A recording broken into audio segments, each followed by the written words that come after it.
ఇక్కడ ప్రతి సోమవారం రాత్రి దెయ్యాలను వదిలిస్తూ ఉంటారు. 2 కాగడాలు పట్టుకుని దేవుడి చుట్టూ 3 చుట్టులు తిరిగితే చాలు మీలో ఉన్న నెగిటివ్ ఎనర్జీ మొత్తం పోతుంది. ఇక్కడ బ్రాహ్మిన్స్ కాదు, లోకల్ యానాదులు మాత్రమే గుడిలో పూజలన్నీ చేస్తూ ఉంటారు. ఇక్కడ స్వయంగా పరమశివుడే ఇచ్చిన గ్రంథం ఉందని తెలుసా? నెల్లూరు జిల్లా నుంచి కడప జిల్లా దాకా ఒక భూగర్భ స్వరంగం ఉందని మీకు తెలుసా? ఈ గుడిలో అన్ని భాషలో తెలిసిన వ్యక్తి ఉన్నాడా?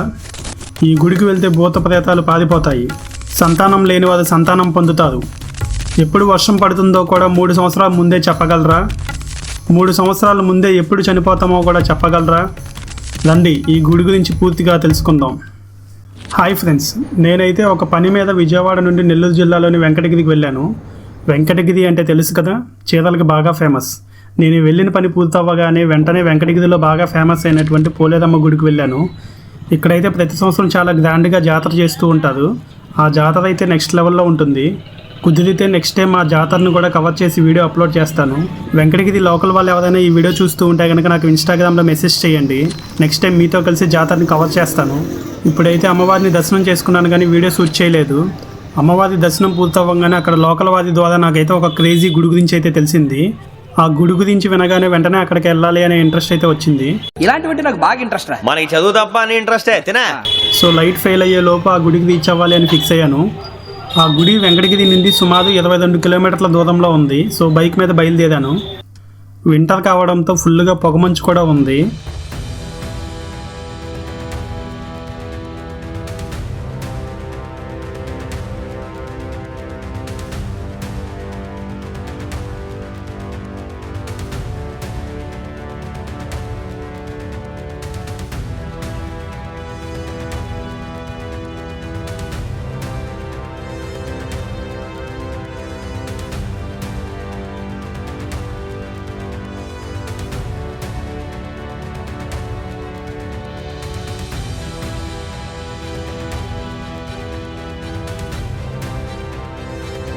అరగంట తర్వాత గుడికి రీచ్ అయ్యాను.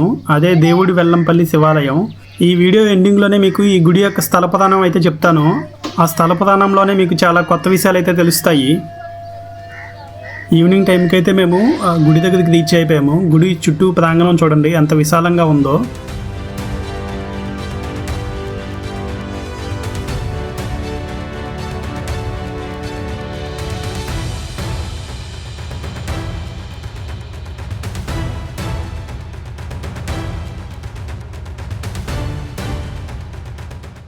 మేమైతే ఎటువంటి ప్లానింగ్ చేయకుండానే మండే ఈవినింగ్ అయితే గుడి దగ్గరికి రీచ్ అయ్యాము. అక్కడికి వెళ్ళిన తర్వాత తెలిసింది ఎవ్రీ మండే నైట్ అక్కడ స్పెషల్ పూజలు ఉంటాయని. అలాగే చాలామంది భక్తులు మండే ఈవినింగ్ ఈ గుడికి వచ్చి నైట్ అంతా అక్కడే స్టే చేసి అక్కడే నిద్ర చేసి వెళ్తూ ఉంటారంట. అలా చేస్తే మంచిదని చాలామంది నమ్ముతూ ఉంటారు.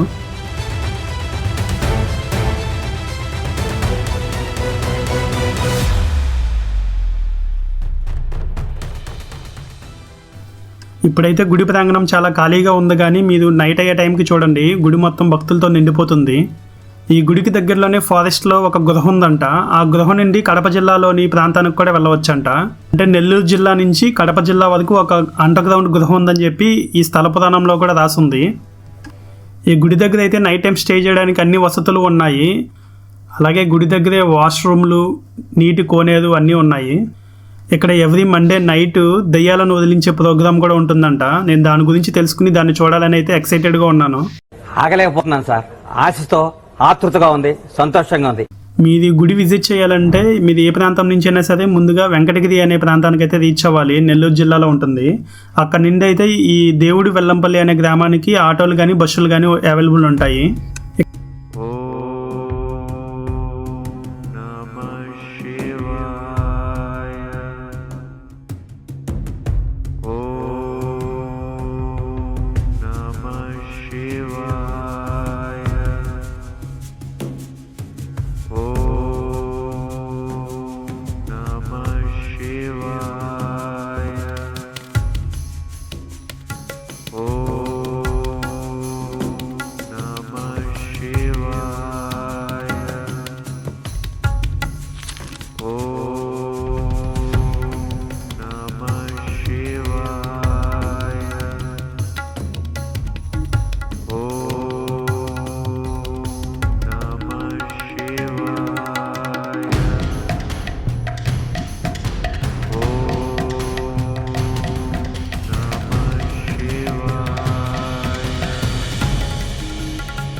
అన్నట్లు మన ఛానల్లో కేవలం ట్రావెలింగ్ వీడియోస్ మాత్రమే కాదు, రీసెంట్గా ఒక వెయిట్ లాస్ వీడియోని అయితే అప్లోడ్ చేశాను.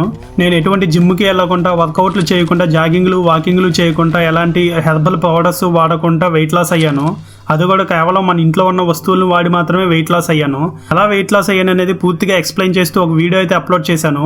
మీరు వెయిట్ లాస్ అవ్వాలి అనుకుంటే కనుక ఆ వీడియోని అయితే చూడండి. ఆ వీడియో లింక్ని ఈ వీడియో కమెంట్స్ అండ్ డిస్క్రిప్షన్లో అయితే ఇస్తాను. అలాగే శబరిమల పెదపాదం మీద పూర్తి వివరాలతో ఒక వీడియో అయితే చేశాను. ఇంట్రెస్ట్ ఉంటే ఆ వీడియో కూడా చూడండి.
ఇక్కడ ఎవ్రీ మండే నైట్ అన్నదానం కూడా జరుగుతుందంట. నేనైతే అక్కడే టేస్ట్ చేశాను.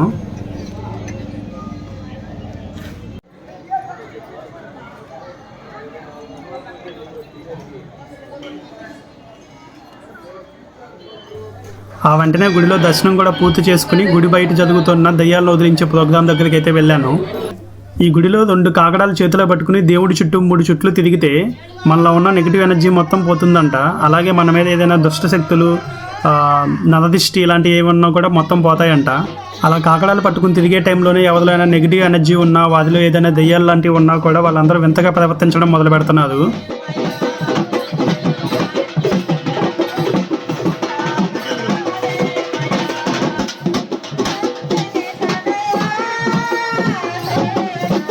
కొంతమంది దయ్యం పట్టి ఊగిపోతూ ఉంటే కొంతమంది దేవుడి పుని ఊగిపోతూ ఉంటారు. అలాగే మనకి బ్యాక్గ్రౌండ్లో భజన ప్రోగ్రాం జరుగుతూ ఉండడం వల్ల ఆ భజన పాటలు వినిపిస్తూ ఉన్నాయి. కానీ వీళ్ళైతే ఈ దయ్యాలను వదిలించే టైంలో ఒక విచిత్రమైన సౌండ్ అయితే చేస్తున్నారు, నోటితోనే చేస్తున్నారు.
హర మహాదేవ శంభో శివ శివ మహాదేవ శంభో పుట్టాడయ్యా పరమిలోన పురుషోత్తముడు స్వామి పుట్టాడయ్యా పరమిలోన పురుషోత్తముడు స్వామి పుట్టాడయ్యా పరమిలోన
ఈ దెయ్యాలను వదిలించే ఈవెంట్ అయితే గుడిలో చాలాసేపు అయితే జరిగింది. నేను చాలాసేపు చూసిన తర్వాత వెళ్ళి గుడిలోనే ఆ నైట్ స్టే చేశాను. ఈ గుడిలో నాకు బాగా నచ్చిన విషయం ఏంటంటే చాలా వరకు మన ఎస్సీ ఎస్టీ సోదరులందరూ వేరే మతంలోకి కన్వర్ట్ అయిపోతూ ఉంటుంది కదా, కానీ ఈ గుడిలో మాత్రం యానాదులు మాత్రమే గుడిలో పూజలన్నీ చేస్తూ ఉంటారు. ఇంకా ఈ గుడి స్థల పురాణం విషయానికి వస్తే కడప జిల్లాకి చెందిన పాపయ్య స్వామి అనే వ్యక్తి ఆ రోజుల్లో కలరా వ్యాధికి భయపడి కడప జిల్లా నుంచి నెల్లూరు జిల్లాలోని ఈ ప్రాంతానికి అయితే వలసగా వచ్చారు. ఆయన వ్యవసాయం చేసుకుంటూ పశువులు మేపుకుంటూ ఉండేవాడు. అయితే కొంతకాలానికి పాపయ్య స్వామి వారికి పార్వతీ పరమేశ్వర్లు దర్శనమిచ్చారంట. కానీ ఆ విషయం ఆయన ఊర్లో ఎవరికి చెప్పినా కూడా ఎవరూ నమ్మలేదంట. ఆ తర్వాత పాపయ్య స్వామికి మళ్ళీ దర్శనమిచ్చిన పార్వతీ పరమేశ్వర్లు ఆయన్ని దగ్గరలో ఉన్న స్తంభాలగిరి అనే ప్రాంతంలోని గృహ దగ్గరికి తీసుకెళ్లి అక్కడి నుంచి కడప జిల్లాలోని గుండాలకోన అనే ప్రాంతానికి తీసుకెళ్లారంట. అంటే నెల్లూరు జిల్లా నుంచి కడప జిల్లా వరకు ఒక గృహలో తీసుకెళ్లారంట. అక్కడే పార్వతీ పరమేశ్వర్లు ఆయనకి జ్ఞానోపదేశం చేసి ఒక గ్రంథాన్ని కూడా ఇచ్చారంట. ఆ తర్వాత 11 నెలల పాటు ఎవరికి కనిపించకుండా అదృశ్యమైన పాపయ్య స్వామి పార్వతీ పరమేశ్వర్లు ఇచ్చిన గ్రంథంతో అయితే ఈ ఊరికి తిరిగి వచ్చారంట. కానీ ఆ గ్రంథం ఊర్లోని అందరికీ మాత్రం ఒక రాయిలాగా కనిపిస్తూ ఉండేదంట. ఆ తర్వాత పాపయ్య స్వామి అందరికీ రాయిలాగా కనిపిస్తున్న ఆ గ్రంథాన్ని ఈ గుడిలో ప్రతిష్టాపన చేశారంట. అక్కడి నుంచి పాపయ్య స్వామి వారి ఈ గుడికి వచ్చే భక్తుల యొక్క కోరికలు తీర్చుతూ వారి జాతకాలు చెప్తూ ఉండేవారంట. అలాగే భూత ప్రేత దెయ్యాలు పట్టిన వారికి కూడా నయం చేసేవారంట.